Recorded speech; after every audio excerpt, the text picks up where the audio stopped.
ফেসবুকে টিভিতে দেখে 800 টাকা কেজি বলে ইলিশ মাছ, আমাকে বেচা কিনা নষ্ট হয়, কিছু করার নেই। আমরা আনি 2000-1800 টাকা কেজি, 1600 টাকা কেজি কিনে আনি ঘাটেতে। আমরা বাজারে কাস্টমারকে 800 টাকা কেজি, 700 টাকা কেজি ইলিশ মাছ পাওয়া যায় বলে ঘাটে। তাই কাটতে মনে হয় ফেসবুকে দেখি, ইউটিউবে দেখি, এগুলো কই পায়।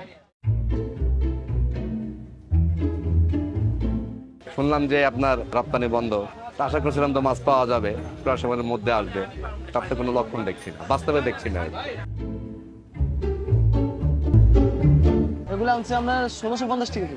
এই সাইজের মাছ গত বছর ছিল আমরা 1200 টাকা কেজি, সর্বোচ্চ 1300 টাকা ছিল।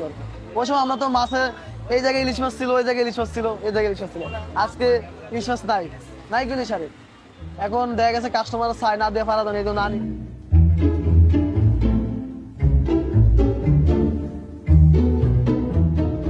ওজনের সঙ্গে পাল্লা দিয়ে বাড়ে দাম।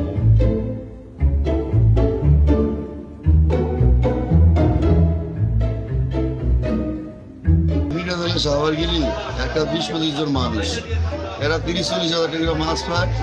আপনার নর্মালি খরচ আছে এগো ওরা 15-20 হাজার টাকা খরচ আছে।